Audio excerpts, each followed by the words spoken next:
So I know that the title of this video says that it's going to be about the new Spider-Man show, but before I get to that, I want to talk about Disney XD's recent reboot of DuckTales.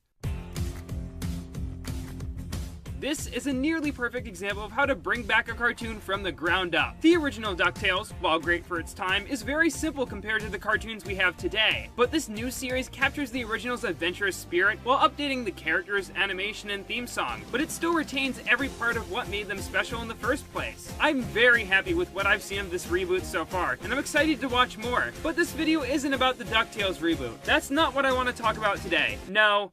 I want Spider-Man! I'm kind of a casual Spider-Man fan. I haven't read any of the comics, but I know all the basics about the characters and storylines. I'm also a fan of most of the movies. Homecoming had a basic story but was very fun to watch, and the original Sam Raimi Spider-Man movies are all good, despite being covered in a very thick layer of cheesiness.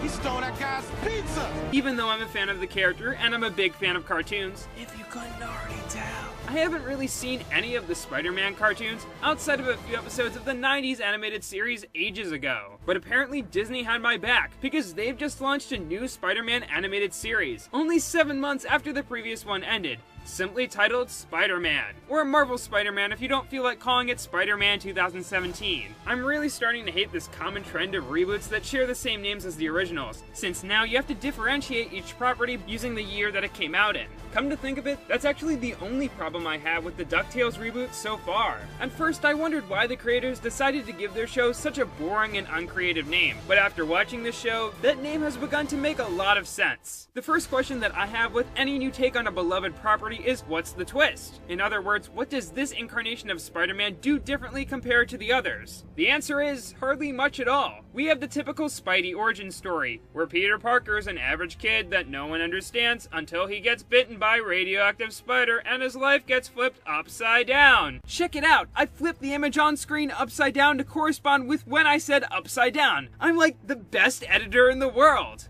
Now Peter has to handle transferring to Horizon High, a school for geniuses, keeping his identity a secret from his friends and family, and getting used to his new great power and the great responsibilities that come with it. I find the premise for this show to be rather boring. There isn't any concept here that wasn't done better in another piece of Spider-Man media, and everything is executed in a pretty generic way. The origin is almost exactly like how it was in the 2002 movie, and moments like Peter using his new powers to wrestle, and him letting the robber who would murder Uncle Ben get away are ripped from the movie beat by beat. Though the movie handles the murder of Uncle Ben a million times better than the series does, as his introduction and death are within 5 minutes of each other, and the tone suddenly switches from fairly lighthearted to super dramatic in a heartbeat. Seeing Peter struggle with his superpowers and figure out the best ways to use them is a huge part of his story and character, but within 2 episodes he's got everything figured out. He doesn't always win every battle, and his superhero life is slowly taking over his teenage life, but he doesn't have to deal with any moral dilemmas or have his powers hurt his life in a significant way. The show focuses more on Peter's day-to-day adventures at school and fighting the occasional bad guy. This is what draws most viewers into the Spider-Man series, but cutting out most of Peter's serious struggles gets rid of a lot of the character's depth. They also answer questions that fans have pondered for ages, like what happened to Bernie Sanders after he lost the election in the Marvel Universe? Apparently, he became Harry Osborn's chauffeur. It may be a new school, Bernie, but it's the same old routine. Another one of my favorite elements in the Spider-Man series is Peter trying to keep his identity a secret. That's a source of drama I've always been invested in, sometimes a little too invested in. Like in some of the movies, there's scenes where Peter is unmasked while standing on top of a building, and someone could easily see him if they just turned around or looked up. In my head, I'm always yelling, "What are you doing?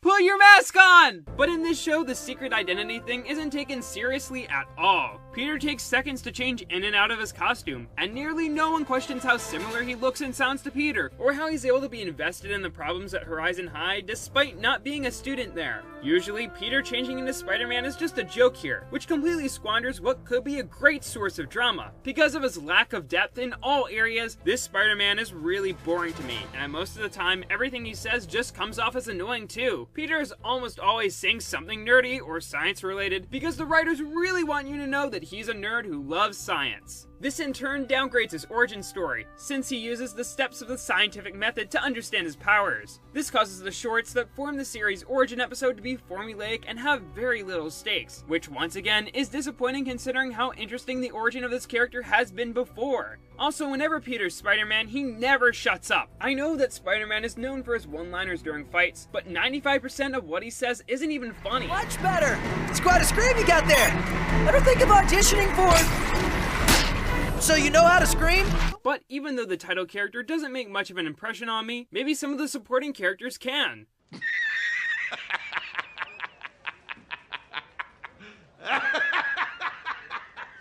Just about every single one of these characters can be summed up in 2 words, like Harry is the best friend, Gwen Stacy is the snarky girl, Aunt May is the caring elder, Norman Osborn is the evil dad, Spencer Smythe is also the evil dad, but they really mix things up with Raymond Warren, who's an evil uncle. Didn't see that one coming, did ya? Most of these characters are only really here because they're recognizable Spider-Man characters, and almost all of them don't have any unique character traits or even unique designs. A lot of the adults in particular don't have any diverse features, and because of that I sometimes got them mixed up with each other. The show mostly uses the same body types for all of its characters, with hair and clothing being the only thing to distinguish them, and that leads to a lot of super lazy character designs. I guess it's kind of early to judge a lot of these characters completely, since as I'm making this video, the show only has a couple of episodes to its name, and I can tell that the creators have plans for most of the characters. I actually find this to be a problem. Literally every single named character in the show is an established Marvel character, and this annoys me because I can automatically tell how the character may be used later in the show. Peter's friend Miles and Anya are the second Spider-Man in the Ultimate Universe and Spider-Girl, Harry or his father is going to be the Green Goblin, and Peter's teacher Otto Octavius is going to be Dr. Octopus. The show does this to the point that I'm starting to find it obnoxious. I'd rather have the creators make a new character rather than constantly repurpose old ones, even if they are going to have a payoff with some of them. Just look at Ned from Spider-Man Homecoming. Despite basically being a new character, he was one of the most likable and hilarious people in the movie. The makers behind that film took a risk with him, and it paid off, but I guess the team behind this show just doesn't want to try anything new.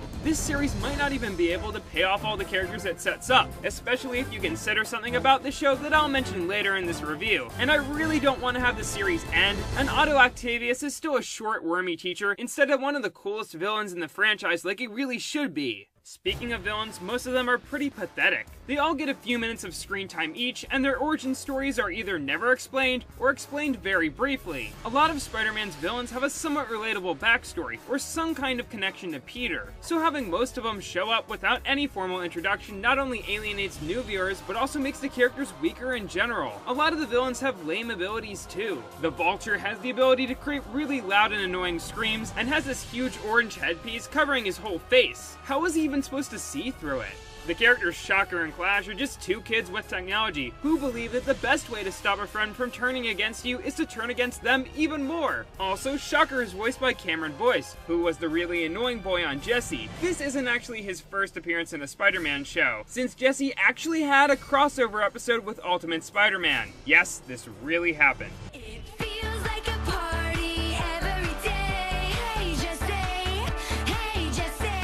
Spider-Man has one of, if not the best rogues gallery in comics, so to see many of the villains either be boring or leave such a little impression on me is very disappointing. But I've saved the best for last. Let's talk about the animation. This may be one of the worst looking American cartoons in years. Not only does the art style look super generic and bland, but there's a lot of choppy animation, even in simple movements and walk cycles. The first episode has a slow motion shot, but instead of doing something like adding more frames to the animation, the animators just slowed the shot down, which doesn't look good at all. The backgrounds look like rough drafts and are way too simple to be considered passable. The world is also littered with CGI objects, and that technology is used to animate every single car and vehicle. These objects blend in with the rest of the environment worse than the effects in Spider-Man 1 did, and a lot of them aren't textured well either. There's also next to no shading on any of the characters, which makes scenes taking place in the night or during special weather look unfinished. There's also a couple of moments where continuity between shots is non-existent. Spidey teleports over to the Vulture in this scene, and here he becomes free of his own webbing completely off screen. I guess Spider-Man was a magician all along. Boy, I hope I can get him to perform at my next birthday party. This continuity error removes a lot of tension from Spidey's encounter with the Vulture, though, like all of the fights on this show, there wasn't much tension to begin with. I was never concerned that the characters were really in danger. A lot of the action scenes were kind of basic as well, and I sometimes felt like I was watching two robots fight each other. Just one of the robots is super angry, and the other one doesn't know when to shut up. Many of the action sequences don't have any interesting set pieces or take advantage of their environments for much besides a gag or two, and could mostly be the same if they took place in a big white room with lots of walls. I believe that the writers may have kind of known how mediocre their fights were, since the show goes out of its way to artificially create drama. A lot of episodes have cliffhangers before commercial breaks, and they come off as pointless, since most of the series audience is going to watch the show online or on demand without any interruption. Plus, the intro to the show is too short to hold any tension to begin with. It's just a 15-second title card, and it is extremely underwhelming. I wouldn't be complaining if the intro was actually entertaining and exciting, but this feels like something that was put together at the last minute. The background music could be something that really adds to the atmosphere and tension, but it's barely even noteworthy. A lot of the score is very orchestral-like, which is a style that I suppose fits Spider-Man, but it doesn't create a score that you'll remember for a long time. This is a problem that many modern superhero properties have, especially ones in the Marvel Cinematic Universe, but it's one that can be easily avoided when the composer goes the extra mile to create music that is more stylized and unique than what you would normally hear. You probably can't sing the theme of Thor off the top of your head, but you can probably sing Wonder Woman's theme, and that's because it's unlike anything else in Batman v Superman's soundtrack.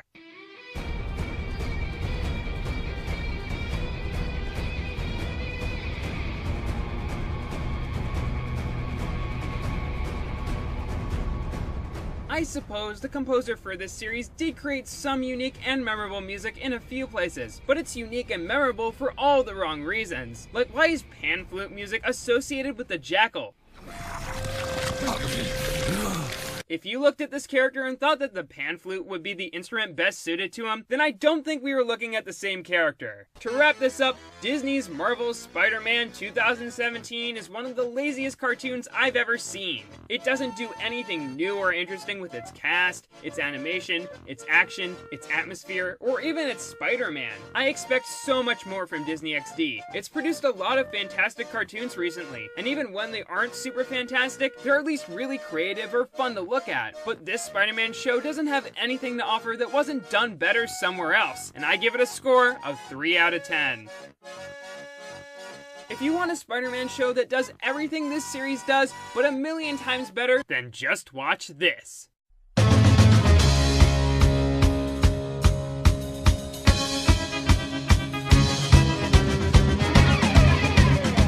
A Spider-Man show that does everything this series does, but a million times better, then just watch The Spectacular Spider-Man. Compared to this new series, Spectacular has great action, villains that are actually threatening and have well thought out backstories, stylized animation and music, and characters and storylines that I really care about. It ended way too soon due to Disney getting the Spider-Man TV rights. Only after 26 of the planned 65 episodes were produced. But if the new series continues to get the abysmal ratings that it has now, then it probably won't last long either. I'm currently watching through Spectacular now, and even though I'm not a big action cartoon fan, I'm hooked and love just about all that I've seen. If you want a good example of how much better this show is compared to the new series, here's how both approach a scene where Spider-Man has to throw a bomb in the right place so it doesn't hurt anyone. The Spider-Man from the new series does this complicated math formula to figure out the right thing to do, because the show really wants you to remember that he's a nerd who loves science. You want to know what the Spectacular Spider-Man does? He just throws the bomb.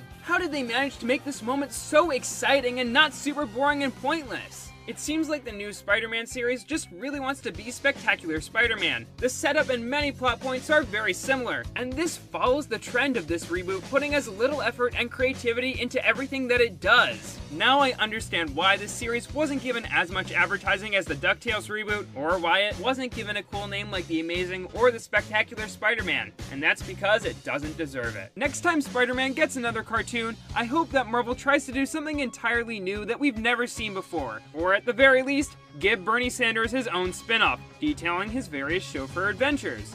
I'm Nicktendo, and I've got a lot of great videos coming up later in the fall, some of which I'll give an update on next week. And to set a tone of excitement for what's to come, here's some pan flute music.